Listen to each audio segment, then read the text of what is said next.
Welcome to the Social Media Church Podcast. I'm Neil Smith, and I'm joined this week by a special guest, Jeremy Smith from Church Mag. Jeremy, thanks for joining us. Thanks for having me, man. Well, tell us a little bit about who you are and what you do, and a little bit more about Church Mag as well. Sure. So I've been doing web stuff for a little while, had a history of doing stuff with the church as well as communication stuff for some nonprofit corporations. If I ever worked with the church as far as communications, it was always from a volunteer standpoint, which I think sometimes gives a unique perspective in that process. And then I started doing online stuff for a little while for just my own personal stuff because youth ministry, you kind of just put your ideas out there.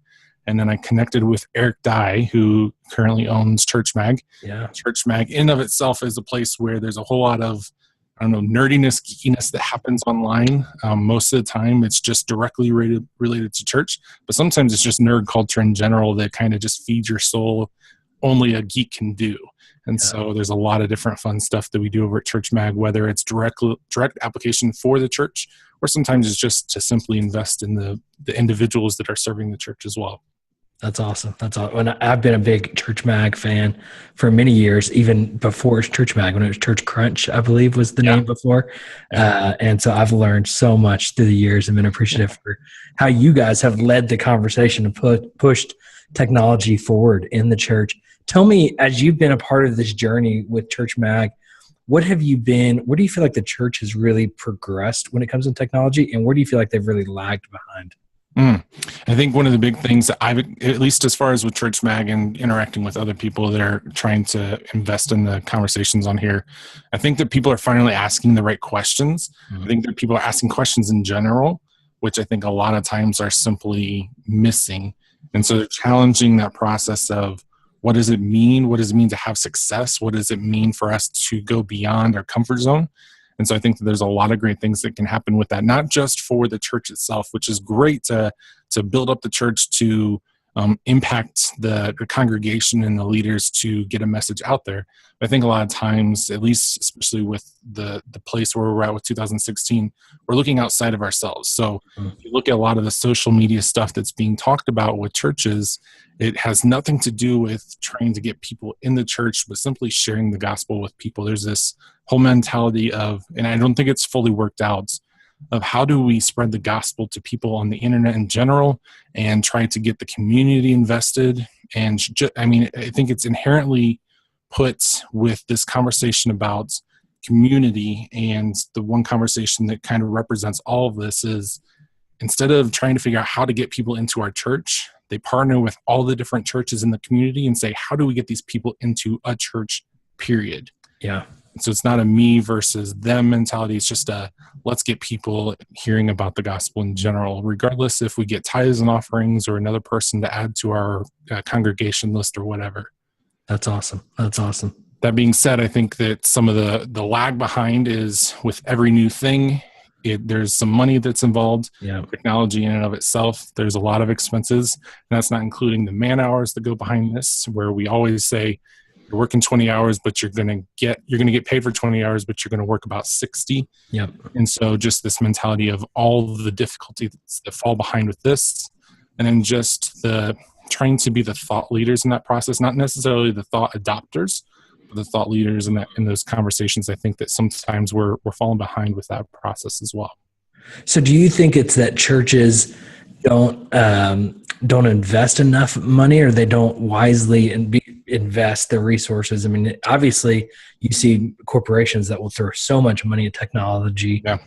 Is it not valuing technology enough, or is it just not having the resources, period, to be able to invest in it?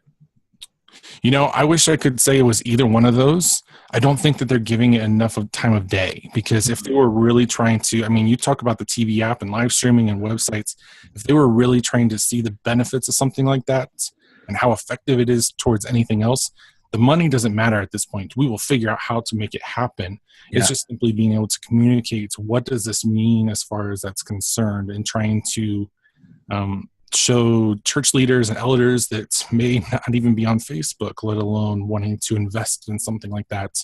Yeah. And so I think that the money is not there, but I think the money is not there because the conversations are not being had or even heard in that process. And so sometimes we're just talking to a blank wall where we have this beautiful layout of all the spreadsheet numbers of how this could make our church wonderful. And then we realize we have too much money for the donut ministry, and we need to make sure we keep up those donuts before we invest in anything else.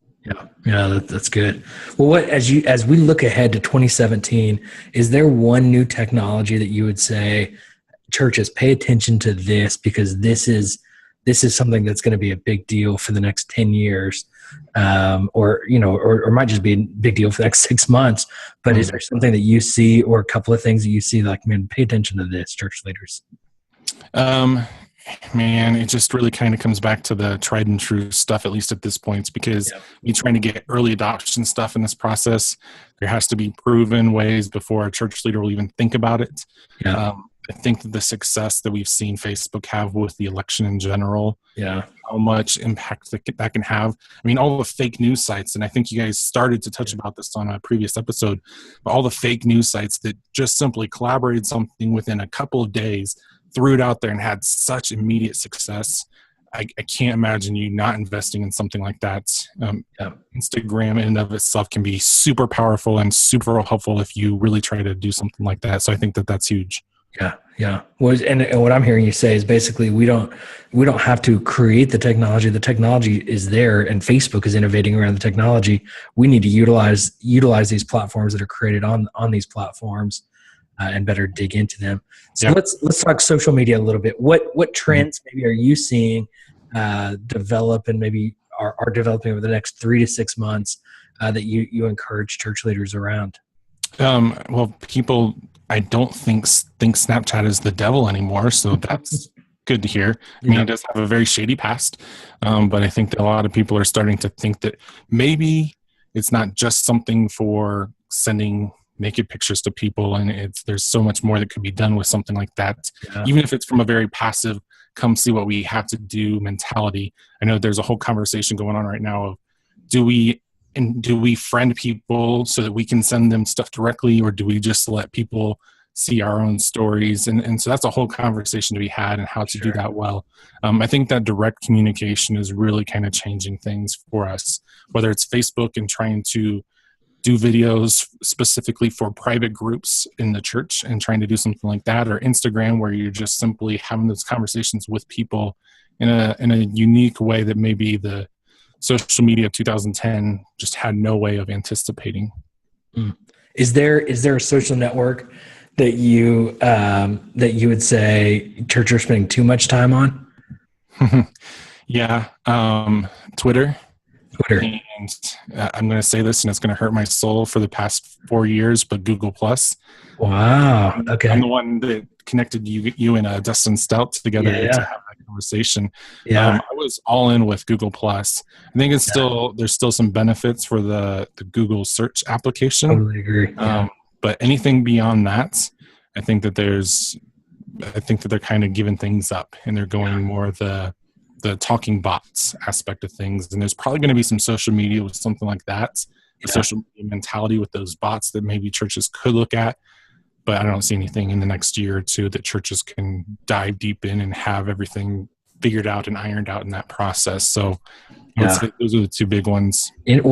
So Twitter, you saying Twitter though is a big deal. I mean, so many, and I would say if there's a social network that church leaders have embraced more than the others, it's Twitter in comparison to Facebook and Instagram and Snapchat. Why Twitter?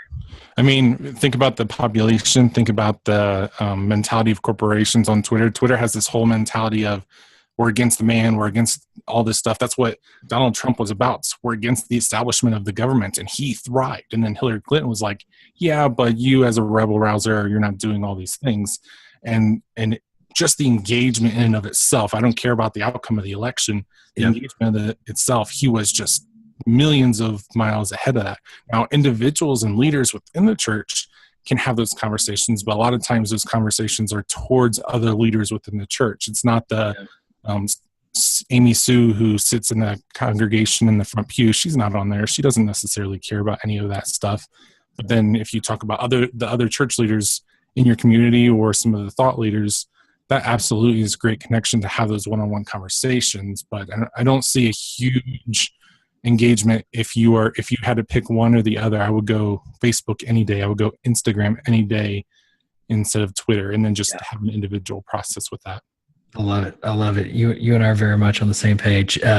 It hurts me though to hear that, because I'm so invested in Twitter and I love Twitter so much. Yeah. And I think what you're saying is Twitter is not dead or dying. It's just not where you need to invest your most significant resources and time and attention. Yeah, and Twitter is so unique in that process. I keep having this conversation in my own head of, if Twitter truly does die, and I'm not meaning like it's gone forever, because MySpace proves that you'll never be gone forever. You just pivot. But if Twitter does not be Twitter for the future, it still uses the technology, but pivots in that process, where would I go to next? And I don't have an answer for that right now. I think Snapchat is the best solution, but it's not what Twitter is. It's not this public domain where I can get my thoughts out there in this mentality. And so I don't have an answer of what Twitter would be, but I do think that it's going to shift in that process. And I don't know where I would go if it didn't work out for Twitter. It's interesting. I would say Twitter would be, it's the social network that I'm going to watch the closest in 2017, in that I think it's either going to go into massive decline or it's going to find a massive resurgence. And I think if it were to be acquired, like a lot of rumors are stating, it could get a whole new life, just making some various shifts. But it's kind of at an interesting place right now in its development and how people are using it and embracing it. Well, so if you were to sit down with a church leader, and I would say if you were to sit down with a senior pastor of a smaller church, maybe of 150 people, 200 people, and you were to give him one piece of advice about social media, what would you say to him or her? Just with technology in general, or with communications? Let's talk just social media. Okay, so social media in general, I would say, is that you need to have a game plan. And I love the term of platform agnostic. Yep. And that's for doing websites or newsletters or whatever else. If you can't do well on any platform, then there's no reason to invest in any specific one with Facebook ads and stuff like that. You need to know how you're going to do this well, regardless of the platform, because as we've seen with MySpace, it could go the way of the dodo.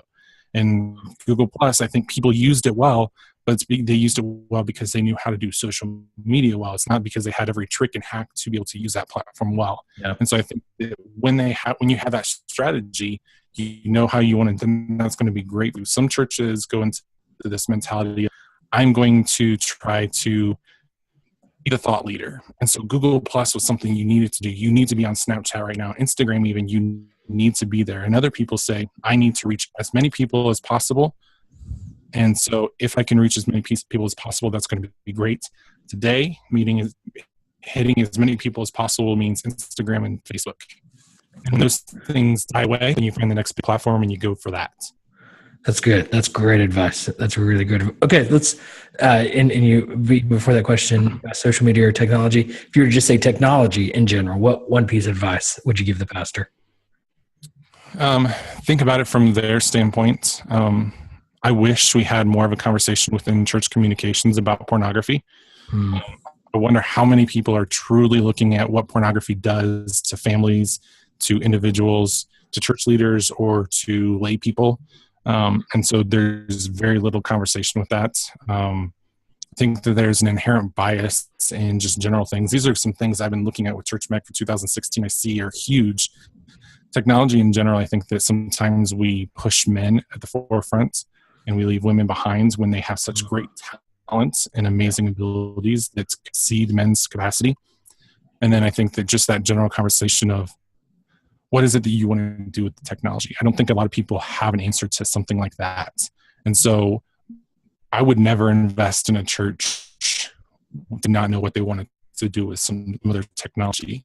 So they buy a Pro, they use it 2 or 3 times because they have this one great idea. They buy a drone because it makes their videos look a little bit cooler, but they don't know what they're going to do with that technology after those couple of things. They do a blog and they get 30 days in and they realize, oh my goodness, this is really hard. I don't know what I'm going to do. Or they set up a YouTube channel and say, Casey Neistat, which is a terrible example because he's quit vlogging. But this mentality of trying to mimic other people, of having your own identity in this process, and realize this is not as easy as I thought it was. Yeah, boy, that's good. That's really good. Okay, last question. As you look ahead, I would say 5 years ahead, but I don't think that's even possible in technology. If you look ahead 2 to 3 years, What do you get Yeah. really excited about related to the church, just technology specific, any technology, 2 to 3 years from now? What do you get really geeked out about? I think that the power that comes from the everyday devices is just turning more and more intense. And so it has nothing to do with what computer or camera or microphone that you have. I mean, we were talking about the Yeti mics beforehand. It doesn't have much to do with that until you start talking about quality.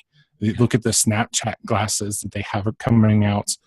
If you want to talk quality, then do not get on Snapchat glasses because you have so little ability to do anything with that.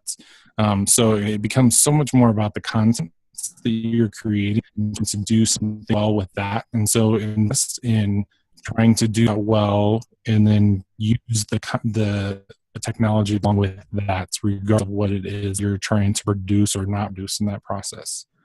That's awesome. That's awesome. Well, the future is sure exciting. And at the end of the day, I think churches should be the greatest content creators on the planet because at the end of the day, we have the greatest story to tell in the gospel. And so these technologies and social media just open up so many exciting possibilities. And it's really unbelievable. Jeremy, thanks for just leading the conversation with Church Mag. And thanks for taking the time to be with us today. Thanks, man, for having me. I appreciate it.